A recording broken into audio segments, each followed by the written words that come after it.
Hello everyone, ఇలాంటి videos ముందుగా కావాలి అనుకుంటే వెంటనే మా ఛానల్ని సబ్స్క్రైబ్ చేసుకోండి.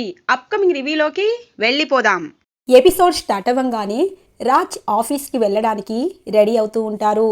ఇంతలో కావ్య గదిలోకి వస్తుంది. కావ్యని చూడగానే, ఏంటి కళావతి, ఇప్పుడు నీ మనసు తేలిక పడిందా అని అంటారు రాజ్. ఎందుకు అని అంటుంది కావ్య. నిన్ను తప్పు పట్టిన వారే నీ దగ్గరికి వచ్చి సారీ చెప్పారు కదా, అందుకు అని అంటారు రాజ్. నాకు అనామిక సారీ చెప్పకపోయినా పర్వాలేదు, వాళ్ళిద్దరూ సంతోషంగా ఉండడమే నాకు కావాలి. కవిగారి మంచి మనసుకి అంతా మంచే జరగాలని నేను అనుకుంటున్నాను, అంతే అని అంటుంది కావ్య. సరే కళావతి, ఎటువంటి సమస్యనైనా చక్కగా అర్థం చేసుకొని సరిపెట్టుకుంటూ ఉంటావు, ఇది నీలో నచ్చిన నాకు ఒక గుణం అని అంటారు. అమ్మో, ఈరోజు ఎక్కడో ప్రళయం వస్తుందేమో అనగానే, ప్రళయం వస్తే మొత్తం ముంచేస్తుంది. ఏ, నీ ఫ్రెండ్ కృష్ణుడికి చెప్పావా ఏంటి అని అంటారు రాజ్. మీరు నా ఇష్టాన్ని గౌరవించి మెచ్చుకున్నారు కదా, అందుకే అని అంటుంది కావ్య. సర్లే, నేను ఆఫీస్కి వెళ్తున్నాను అని అంటారు. అదేంటి, టిఫిన్ చేయకుండా ఆఫీస్కి వెళ్ళడం ఏంటి అని అంటుంది కావ్య. అమ్మో, నా కోసం నువ్వు ఆటో ఎక్కి మరీ పెసరట్టు ఉప్మా తేవలసిన అవసరం లేదు. ఆఫీస్లో చాలామంది టిఫిన్స్ క్యారియర్ తెచ్చుకుంటున్నారు, వాళ్ళు ఎవరో ఒకరు నాకు పెడతారులే, అది కూడా ఇంటి భోజనమే అవుతుంది కళావతి అనగానే, సర్లేండి అని అంటుంది కావ్య. ఇక రాజ్ కావ్య వైపు ప్రేమగా చూస్తూ ఆఫీస్కి బయలుదేరుతారు. ఇది ఇలా ఉండగా అప్పు తనకు కట్టిన కట్లతోనే ఎవ్వరి మాట వినకుండా నా అంతట నేనే నడుచుకుంటాను, నా అంతట నేనే నిలబెడతాను, మీరెవ్వరూ నాకు సాయం చెయ్యొద్దు అని చెప్పి మొండిగా ఇక నడుస్తూ రోడ్డు మీదకి వస్తుంది. ఇంతలో ఇక కృష్ణమూర్తి, అమ్మ అప్పు, ఎందుకింత మొండి పట్టుదల, కొన్ని రోజులు ఇంట్లో ఉండు అని అంటారు. లేదు నాన్న, ఇంట్లో ఉంటే నాకు పిచ్చి పడుతుంది, అదే నా ఫ్రెండ్స్తో ఉంటే నా మనసు కొంచెం పదిలంగా ఉంటుంది, నా మనసు ఎటువైపు వెళ్ళదు అని అంటుంది. ఇక కనకం అంటుంది, ఏ అప్పు, ఎవరైనా వస్తే రావద్దు అంటావు, ఇప్పుడేమో ఆ కట్లతోనే వెళ్తున్నావు, నవ్వుకుంటారే అని అంటుంది.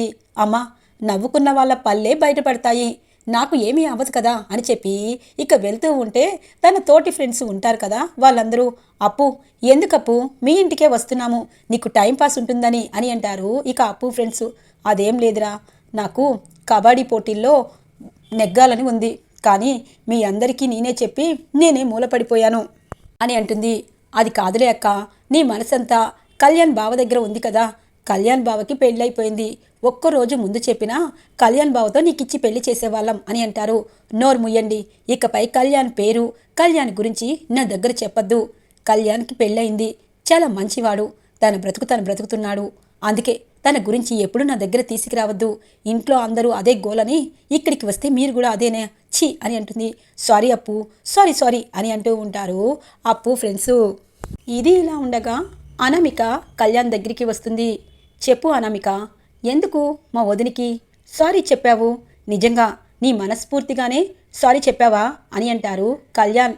కళ్యాణ్, నీ కంటికి నేను ఎలా కనిపిస్తున్నాను, ఒకప్పుడు ప్రేమదేవత, నాతో మాట్లాడాలంటేనే నన్ను వెతకాలంటేనే అప్పు సహాయం తీసుకున్నావు, ఇప్పుడేమో నేను ఏం చేసినా అది నిజమా అబద్ధమా అంటున్నావు, ఏంటి కళ్యాణ్ అని అంటుంది. మరి నిన్న వదిన పేరు అప్పు పేరు ఎత్తితేనే పెద్ద గొడవ చేసి బయటపడుకున్నావు, ఈరోజు సారీ చెప్పావు అంటే నువ్వు తప్పు చేస్తున్నావని నీకు అర్థమైంది కదా అని అంటారు. అర్థమైంది, ఎందుకంటే కావ్య అక్క మంచిదని అర్థమైంది, కానీ ఒకటి మాత్రం నువ్వు తెలుసుకోవాలి కళ్యాణ్, నువ్వు ఎప్పుడు నా దగ్గర వాళ్ళని పొగడద్దు, ఎందుకంటే వాళ్ళలో కూడా బోల్డన్ని మైనస్లున్నాయి, అవి నీ కంటితో కాకుండా నా కంటితో చూస్తే సరిపోతుంది, ఇకపై ఇలాంటి గొడవలు రాకుండా ఉండాలి అంటే నువ్వు వాళ్ళ గురించి పట్టించుకోవద్దు అని అంటుంది. ఏమో ఏమో తెలీదు అనామిక, మన ఇద్దరం ఒకరికి ఒకరం ప్రాణం కంటే ఎక్కువగా ప్రేమించుకున్నాం, కానీ మన మధ్య కూడా ఇలాంటి ఆజ్ఞలు ఉంటాయని నేను అనుకోలేదు, సర్లే నీ తప్పు నువ్వు తెలుసుకొని వదినికి సారీ చెప్పావు, అది చాలు అని చెప్పి బయటికి వెళ్ళిపోతారు కళ్యాణ్. కళ్యాణ్, ఈ అనామికని నువ్వు మంచి కోణంలోనే చూశావు, పాము చావకుండా కర్ర విరగకుండా నిన్ను చేసే పని చేస్తాను, అటువైపు కావ్యని ఇంట్లో అందరికీ చెడు చేస్తాను, ఇటువైపు నీ దగ్గర కూడా మంచిగా ఉండి ఈ ఇంటి నుండి పుట్టింటికి నిన్ను తీసుకుని వెళ్ళిపోతాను, అప్పుడు ఆస్తిని సగం వాటా వేయిస్తాను, అటువైపు మా అమ్మ వాళ్ళ పేదరికం పోతుంది, అలాగే అల్లుడు కూతురు వాళ్ళ కళ్ళ ముందు ఉంటారు. అందుకే కదా కళ్యాణ్ దుగ్గిరాల ఇంటి కోడళ్ళయ్యాను. ఆస్తి ఉంటుంది, పరువు ఉంటుంది, మంచి భర్త దక్కాడు. ఇదే ఈ అనామిక తెలివితేటలు అని అనుకుంటుంది మనసులో అనామిక. ఇది ఇలా ఉండగా రాజ్ ఆఫీస్కి వస్తారు. శృతి, సార్ మీరు ఏదో అర్జెంటుగా డిజైన్స్ వేయమన్నారు కదా, ఆ డిజైన్స్ అన్నీ మీ దగ్గరే ఉన్నాయి సార్. మీరు నా ల్యాప్టాప్కి మెయిల్ చేయలేదు, పంపించలేదు అని అంటుంది శృతి. అయ్యో శృతి, టైం అవుతుందని ల్యాప్టాప్ని ఇంట్లోనే మర్చిపోయాను. అందుకే ఇప్పుడైతే నేను ఇంటికి వెళ్ళలేను. కళావతికి ఫోన్ చేసి అని చెప్పి, సర్లే నేను ఇంటికి వెళ్ళి తీసుకుని వస్తాను, నువ్వేమీ కంగారు పడద్దు అని అంటారు రాజ్. సరే సార్ అని చెప్పి శృతి వెళ్ళిపోతుంది. ఇంతలో శ్వేత రాజ్కి ఫోన్ చేస్తుంది. రాజ్ రాజ్ నువ్వు అర్జెంటుగా రావాలి రావాలి అని అంటూ ఉంటుంది. ఇదేంటి శ్వేత ఇప్పుడు అర్జెంటుగా రావడం ఏంటి, ఇప్పుడు మార్నింగ్ అని అంటారు. రాజ్ నువ్వు వస్తున్నావా లేకపోతే రావా అని అంటుంది. సరే వస్తున్నాను, ఎందుకింత భయపడుతున్నావు? రేపు కోర్టులో నీ కేసు ఉంది, ఖచ్చితంగా నువ్వు అనుకున్నట్టు విడాకులు వస్తాయి. ఇప్పుడెందుకు నువ్వు ఇంత టెన్షన్ పడుతున్నావు అని అంటారు. రాజ్ నువ్వు వచ్చాక అన్నీ మాట్లాడుకుందాం, ఇప్పుడు నువ్వు రావాలి అని అంటుంది. ఇక రాజ్ హడావుడిగా శ్వేత ఇంటికి బయలుదేరుతారు. రాజ్ వచ్చావా? నువ్వు ఎంత త్వరగా వస్తే అంత బాగుంటుందనుకున్నాను, అలాగే వచ్చేసావు. రాజ్ అది అది అని అంటుంది. శ్వేత ఏమైంది, ఇంతగా భయపడుతున్నావేంటి, ఏం జరిగింది అని అంటారు. రాజ్ ఈరోజు మా ఆయన తెలియకుండా ఇంట్లోకి వచ్చి నన్ను బెదిరిస్తున్నాడు. విడాకులిస్తే ఖచ్చితంగా నాకు భరణం ఇవ్వాలి కదా, ఆ భరణం ఇవ్వకుండా నీ అంతట నువ్వే నన్ను వదులుకున్నట్టు, నాకు అక్రమ సంబంధం ఉన్నట్టు చెప్పి విడాకులు ఇవ్వమంటున్నాడు అనగానే, అదేంటి శ్వేత ఆ రాస్కెల్ అంత మాట్లాడా? పెళ్ళైన దగ్గర నుండి నిన్ను టార్చర్ పెట్టడమే తన పని అనుకున్నాడు, ఇప్పుడు విడాకులు తీసుకుంటే ఇలా అంటున్నాడా? ఎక్కడున్నాడు అని చెప్పి అంటారు రాజ్. రాజ్ ఇప్పుడు ఇక్కడెందుకుంటాడు, వెళ్ళిపోయాడు. రాజ్ నాకు భయంగా ఉంది. ఏ ఆడపిల్లకైనా క్యారెక్టర్ ముఖ్యం కదా, ఆ క్యారెక్టరే లేకుండా విడాకులు తీసుకోవాలని తను అనుకుంటున్నాడు. అప్పుడు నాకు జీవితమే ఉండదు కదా రాజ్, ఇప్పుడు నాకు అదే టెన్షన్గా ఉంది. విడాకులు ఇవ్వకపోతే ఒక కష్టం, విడాకులు ఇస్తే ఒక కష్టం. ఏంటి రాజ్, ఏంటి ఈ ఆడవాళ్ళకి అగ్ని పరీక్షలు అని అంటుంది. శ్వేత కంగారు పడద్దు, మంచివారికి ఎప్పుడూ మంచే జరుగుతుంది. ఆ రాస్కెల్ ఎన్ని చేసినా రేపు కోర్టులో నీకు అనుకూలంగానే తీర్పు వస్తుంది. ఇంకొక 2 నెలల్లో నీకు విడాకులు మంజూరవుతాయి. అప్పుడు వాడు నిన్ను ఏమీ చేయలేడు అని అంటారు రాజ్. రాజ్ నువ్వు పక్కన ఉంటే నాకు ధైర్యంగా ఉంటుంది, ఎవరు వచ్చినా సరే నాకు ధైర్యం సరిపోవటం లేదు, నా కోసం ఇంట్లో ఉండొచ్చు కదా అని అంటుంది. అయ్యో శ్వేత, భయం అనేది మనిషిని చంపేస్తుంది, ఎప్పుడూ భయపడకూడదు, ఆ సమస్య నుండి బయటపడాలి. నీకొకటి తెలుసా, మా కళావతి ఎంత పెద్ద సమస్య అయినా సరే కనీసం ఆ సమస్య గురించి ఆలోచించకుండా ధైర్యంగా ఆ సమస్యని పరిష్కరిస్తుంది. అసలు తను ఎంత ధైర్యంగా ఉంటుందో తెలుసా, ఒక్కొక్కసారి తన ధైర్యం చూసి నాకే ముచ్చటేస్తుంది. అలా ఆడవారికి ఏ సమస్య అయినా ధైర్యంగా ఎదుర్కోవాలి అనగానే, రాజ్ కళావతి అంటే ఎవరు అని అంటుంది. అయ్యో కళావతి అంటే నా భార్య, తన పేరు కావ్య. ఓ నువ్వు ముద్దుగా కళావతి అని పిలుస్తావా అని అంటుంది. అంటే అనగానే, రాజ్ నీ మాటల్లో నీకు కావ్య అంటే, నీ కళావతి అంటే చాలా ప్రేమ ఉంది, అందుకే తన ధైర్యాన్ని నాకు చెప్పావు, ఒకసారి నాకు పరిచయం చేయొచ్చు కదా అనగానే, తప్పకుండా శ్వేత నీకు పరిచయం చేస్తాను, నీతో ఫ్రెండ్స్గా చేయిస్తాను, నీకు ధైర్యం ఇస్తుంది, తనకి అన్నీ బాగా సాల్వ్ చేస్తుంది తెలుసా అని అంటారు. డిజైన్స్ వేస్తుంది, వాళ్ళ అమ్మ వాళ్ళకి హెల్ప్ చేస్తుంది, ఇంట్లో మార్నింగ్ నుండి ఈవినింగ్ దాకా అన్నీ తనే చేస్తుంది, తను ఇంట్లో పని చేయకపోతే మా ఎవ్వరికి కాఫీలు కూడా ఉండవు అని అంటారు రాజ్.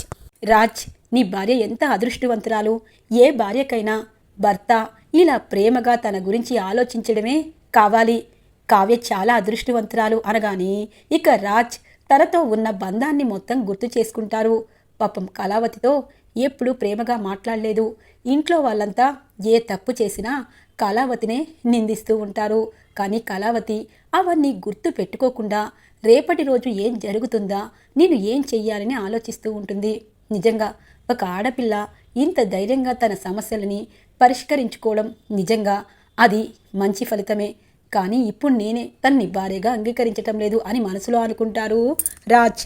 ఇలా వీళ్ళిద్దరూ మాట్లాడుకున్న మాటలన్నీ కిటికీ దగ్గర నుండి ఒక చెయ్యి ఫోన్లో వీడియో తీస్తూ ఉంటుంది. ఆ చెయ్యి ఎవరిదో కాదు, శ్వేత వాళ్ళ హస్బెండ్ది. వీళ్ళిద్దరినీ క్లోజ్గా తీసి కోర్టులో ఆ వీడియోని చూపించి ఇక శ్వేతని మంచిది కాదు అని ప్రూవ్ చేయడానికి ఇద్దరిని వీడియో తీస్తూ ఉంటారు శ్వేత వాళ్ళ ఆయన. ఇది ఇలా ఉండగా కావ్య వంట మొత్తం పూర్తి చేసి ఇక నీరసంగా ఉండడంతో పడుకోబోతూ ఉంటే శృతి తనకి ఫోన్ చేస్తుంది. హలో శృతి, ఏంటి ఈ టైంలో అని అంటుంది. మేడం, అక్కడ రాజ్ సార్ ఉన్నారా అని అడుగుతుంది. అదేంటి, మార్నింగ్ ఆఫీస్కి వచ్చారు కదా అని అంటుంది. ఆఫీస్కి వచ్చారు మేడం, తర్వాత ఎక్కడికి వెళ్ళారో తెలీదు. ఇంట్లో ల్యాప్టాప్ మర్చిపోయారు, దానిలో డిజైన్స్ ఉన్నాయి అన్నారు. సార్ ల్యాప్టాపు ఇంట్లో ఉంది కదా మేడం, ఆ డిజైన్స్ అనేవి ఇప్పుడు అర్జెంటుగా వెయ్యాలి అని అంటుంది. అయ్యో శృతి, కంగారు పడద్దు, నీకు ఇచ్చిన పని నేను చేస్తాలే. సార్ ల్యాప్టాప్ ఇంట్లోనే ఉంది, ఆ ల్యాప్టాప్ చూసి ఆ డిజైన్స్ చూసి నేను డిజైన్స్ వేసి నీకు వాట్సాప్ పెడతాను. సార్ అర్జెంట్ పని మీద ఎక్కడైనా ఉండుంటారులే అని అంటుంది. సరే మేడం, థ్యాంక్ యూ మేడం అని చెప్పి ఫోన్ కట్ చేస్తుంది శృతి. ఇక కావ్య డిజైనర్ శృతి ఫోన్ చేసి చెప్పడంతో ఇక ల్యాప్టాప్ ఓపెన్ చేస్తుంది. డిజైన్స్ అన్నీ వేస్తూ ఉంటుంది కావ్య. త్వరగా ఇవ్వాలి, ఇంతకీ ఈయన ఆఫీస్ నుండి ఎక్కడికి వెళ్ళినట్టు అని చెప్పి అంతా గుర్తు చేసుకుంటుంది. ఒకవేళ ఆయన ఆ రోజు నేను చూసిన ఆ అమ్మాయి వాళ్ళ ఇంటికి వెళ్ళారా? ఆయన అలాంటి టైపు కాదు, తను ఫ్రెండా? ఎందుకంత క్లోజ్గా ఉన్నారు? అసలు ఏం జరుగుతుంది? ఆయన్ని అడగాలంటే ఒక్క నిమిషం పట్టదు, కానీ మనిషి గురించి తెలుసుకోకుండా అనుమానిస్తే అవతల వ్యక్తి బాధపడతారు. అందుకే ఆలోచిస్తున్నాను అని మనసులో అనుకుంటూ ఉంటుంది. ఇంతలో కావ్య ఫోన్కి ఒక వీడియో వస్తుంది. ఒక్కసారిగా ఉలిక్కి పడుతుంది కావ్య. ఆ వీడియో రాజ్, శ్వేత. ఇక శ్వేత వాళ్ళ ఇంట్లో ఇక రాజుని చూసిన కావ్య ఒక్కసారిగా షాక్ అవుతుంది. ఇదేంటి, వాట్సాప్లో ఆయనది ఆ అమ్మాయిది, ఆయన వాళ్ళింటికి ఎందుకు వెళ్ళారు అని చెప్పి షాక్ అయ్యి ఆయన ఎందుకు ఇలా ప్రవర్తిస్తున్నారు? నిజంగా ఆయన నాకు విడాకులు ఇవ్వాలనుకుంటున్నారా? ఆ అమ్మాయి ఇంటికి ఇంత పొద్దునే బిజినెస్ కూడా మర్చిపోయి, అసలు శృతికి ఇవ్వాల్సిన డిజైన్స్ కూడా మర్చిపోయి వెళ్ళారా? ఏం జరుగుతుంది అని చెప్పి ఇక కావ్య ఆ వీడియోను చూసి బాధపడుతూ ఉంటుంది. ఈరోజు ఆయనకి నేను అడగాలా వద్దా? అసలు ఆయన ఏం చేస్తున్నట్టు, తనకి ఆయనకి సంబంధం ఏంటి అని మనసులో అనుకుంటుంది కావ్య. ఇది ఇలా ఉండగా అప్పు ఇక తన ఫ్రెండ్స్తో మాట్లాడుతూ ఉంటుంది. కరెక్ట్గా ఎదురుగా కళ్యాణ్ కనిపిస్తాడు. ఇది కళా నిజమా? ఇక్కడ కవి ఏంటి అని చెప్పి ఎక్కడ చూసినా కవి ఉన్నట్టు అనిపిస్తుంది. ఎందుకు భగవంతుడా కవిని మర్చిపోయినట్టు చెయ్యి అని మనసులో అనుకుంటుంది అప్పు. నేను నిజంగానే వచ్చాను అని అంటారు కళ్యాణ్ అని చెప్పి ఇక తన ఫ్రెండ్స్ అంతా అక్కడి నుండి వెళ్ళిపోతారు. ఏంటి ఇక్కడికి వచ్చావేంటి అని అంటుంది. ఏంటప్పు, నువ్వేమైనా చిన్నపిల్లవా? దెబ్బలు ఇంకా తగ్గకుండా ఇలా బయటికి రావడం ఏంటి అని అంటారు. చూడు కవి, నా బాధ నేను పడతాను, నా కుటుంబం బాధ మేము పడతాము. ఇప్పుడు నువ్వు ఇక్కడికి వచ్చి అక్కడ రచ్చ చెయ్యొద్దు. అక్కడ మా కావ్య, స్వప్నక్క ఇద్దరి జీవితాలు నాతో ముడిపడున్నాయి, నువ్వు వెళ్ళిపో అని అంటుంది. అప్పు, పిచ్చిగా ఎందుకు మాట్లాడతావు? నువ్వు నా బెస్ట్ ఫ్రెండ్వి. నా ఫ్రెండ్ ఇంత కష్టాల్లో ఇలా నడవలేని పరిస్థితిలో ఉన్నా ఒక్కసారి కూడా చూడడానికి రాకపోతే ఇక నేను ఫ్రెండ్ని ఏమవుతాను అని అంటారు కళ్యాణ్. అది నీకు మాత్రం తెలుసు, నీ భార్యకి మీ అమ్మ వాళ్ళకి ఆ విషయం తెలియదు కదా. వెళ్ళిపో, ఇక్కడి నుండి వెళ్ళిపో అని చెప్పి అనగానే ఇక కళ్యాణ్ నేను వెళ్ళనప్పు, నీతో మాట్లాడాలి అని అంటూ ఉంటారు. ఇక నువ్వు వెళ్ళకపోతే నేనే వెళ్తాను అని చెప్పి ముందుకు అడుగు వేయబోతూ ఉంటుంది అప్పు. ఇంతలో పడిపోతుంది. ఇక కాళ్ళకి రక్తం వస్తూ ఉంటుంది. అప్పు, ఎందుకింత పిచ్చి పని అని చెప్పి పాపం కళ్యాణ్ తనని ఎత్తుకొని ఇక ఇంట్లోకి తీసుకొని వెళ్తూ ఉంటారు. ఇక కనకం కృష్ణమూర్తి అంతా కళ్యాణ్ని అప్పుని తీసుకురావడంతో ఒక్కసారిగా ఉలిక్కి పడతారు. ఇది ఇలా ఉండగా రాజ్ ఇంటికి చేరుకుంటారు. ఇక కావ్య రాజ్ని ఆ విషయం అడగాలా వద్దా అని ఆలోచిస్తూ ఉంటుంది. ఇక రాజ్ అంటారు, ఏంటి డిజైన్స్ వేస్తున్నావు అనగానే, మీరు ల్యాప్టాప్ ఇంట్లో మర్చిపోయారు కదా, శృతి ఫోన్ చేసింది, మీరు ఆఫీస్లో లేరంట కదా అని అంటుంది కావ్య. అవును, ఫ్రెండ్కి అవసరమైతే వెళ్ళాను. ఇంతకీ డిజైన్స్ వేసావా కళావతి అని అంటారు. వేశాను. ఎవరికైనా ఏదైనా అర్జెంటుగా కావాలి అంటే ఆ పని నేను పూర్తి చేయడం అలవాటు పరుచుకున్నాను. కానీ అబద్ధాలు చెప్తూ ఎన్ని రోజులు కళ్ళకి గంతలు కట్టలేరు కదా అనగానే, నేనేం చేశాను ఇప్పుడు అని అంటారు రాజ్. మీరేం చేశారు అన్నది మీకు తెలుసో లేదో నాకు అర్థమైంది అని చెప్పి అంటుంది కావ్య. నువ్వు ఏ విషయం మాట్లాడుతున్నావో నాకు తెలీదు, కానీ ల్యాప్టాప్ మర్చిపోయాను, అందుకే శృతి నీకు ఫోన్ చేసింది. దీనికంటే ఎక్కువగా ఏం జరిగింది అని అంటారు రాజ్. తెల్లగా తెల్లవారుతుంది. ఇక రాజ్ హడావుడిగా ఇంటి నుండి బయటికి వెళ్తారు. ఇక కావ్య అనుకుంటుంది, ఈరోజు ఎలాగైనా అసలు ఈయన ఏం చేస్తున్నాడో అన్నది తెలుసుకోవాలి. కృష్ణయ్య నా భర్త నాకు తోడుగా ఉంటాడని ముళ్ళ కంపలాంటి ఇంట్లో నేను ఉంటున్నాను. అలాంటి ఇంట్లో నాకు తోడుగా ఉన్న నా భర్తని కూడా నా నుండి దూరం చెయ్యాలనుకుంటున్నావా? ఈరోజు అసలు ఆయన ఏం చేస్తున్నారు, ఆయన వెనకాల ఏం జరుగుతుంది అన్నది తెలుసుకోవాలి అని చెప్పి ఇక కావ్య రాజ్ వెళ్ళగానే ఆటోలో ఫాలో అవుతుంది. కరెక్ట్గా రాజ్ అలాగే శ్వేత ఇద్దరు కోర్టు దగ్గర నించుంటారు. ఇదేంటి కోర్టు దగ్గర ఉన్నారు అంటే ఆయన విడాకులు ఇవ్వాలనుకుంటున్నారా? నాకు విడాకులు ఇవ్వాలనుకుంటే అమ్మమ్మ తాతయ్యకి సమాధానం చెప్పాలి. ఇక ఇలా విడాకులు ఇవ్వడం మనిషికి ఇష్టం లేకపోతే ఇవ్వడం కుదరదు కదా, ఎందుకీనా అని చెప్పి అనుకుంటూ ఉండగానే దూరంగా శ్వేత మాట్లాడుతూ ఉంటుంది. ఈరోజు ఎలాగైనా కోర్టులో విడాకులు ఇప్పించడానికి నాకు అడుగుతారు కదా, భయంగా ఉంది అనగానే, ఓ ఆయనకి కదా తనకి విడాకులు ఇవ్వాలా అంటే తనకు కూడా పెళ్ళయింది, భర్తతో విడాకులు తీసుకుంటుంది అని ఇక అంటే ఇద్దరు ఎవరికి వారు విడాకులు తీసుకుని వాళ్ళిద్దరూ అని చెప్పి ఎందుకు నేను ఇలా నెగిటివ్గా ఆలోచిస్తున్నాను అని చెప్పి అనుకుంటూ ఉండగానే ఇంతలో ఒక అతను వాళ్ళ దగ్గర ఇటు అటు తిరుగుతూ ఉంటారు. ఇతనెవరు అని చెప్పి మనసులో అనుకుంటూ ఉంటుంది కావ్య. ఇక ఆయన అనుకుంటారు, వీళ్ళిద్దరికీ ఇంకొకసారి వీడియో తీస్తాను అని చెప్పి వీడియో తీస్తూ ఉంటే ఇక కావ్యకు అర్థమవుతుంది, అంటే రాత్రి కూడా నా ఫోన్కి వీడియో పెట్టింది ఇతనేనా, ఖచ్చితంగా ఆయనకి ఆమెకి వీడియో తీసి నాకు పెట్టారు, అంటే ఇతను కావాలనే పెడుతున్నాడు, నా ఫోన్కి పెడుతున్నాడు అంటే ఇతను ఆయన్ని ఇరికించాలని చూస్తున్నాడా అని చెప్పి ఇక పరుగు పరుగున ఆ వ్యక్తి దగ్గరికి వస్తుంది కావ్య. ఏ వాళ్ళిద్దరికీ ఎందుకు వీడియో తీస్తున్నావు అని అంటుంది.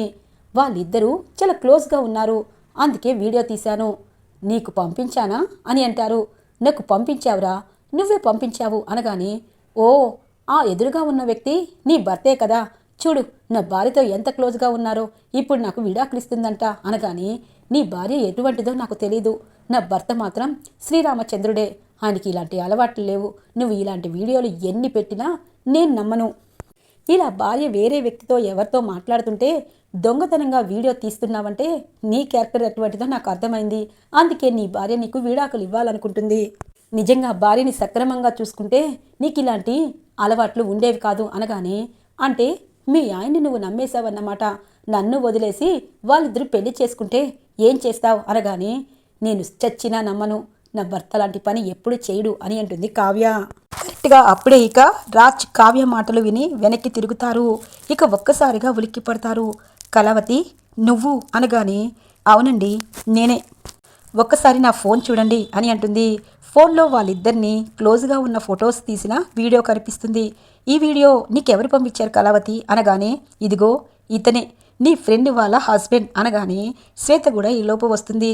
మీ ఇద్దరిని ఇలా చూపించి తను కోర్టులో సాక్ష్యం తెచ్చుకుంటాడంట అనగానే ఇక రాజ్కి అర్థమవుతుంది, ఏంటి నువ్వు ఫ్రెండ్ అని నా ఫ్రెండ్కి ఇచ్చి పెళ్లి చేస్తే తన్ని టార్చర్ పెట్టి మా ఇద్దరి గురించి చెడుగా ప్రచారం చేస్తావా, ఈరోజు ఖచ్చితంగా నీ పని అయిపోయినట్టే అని అంటారు.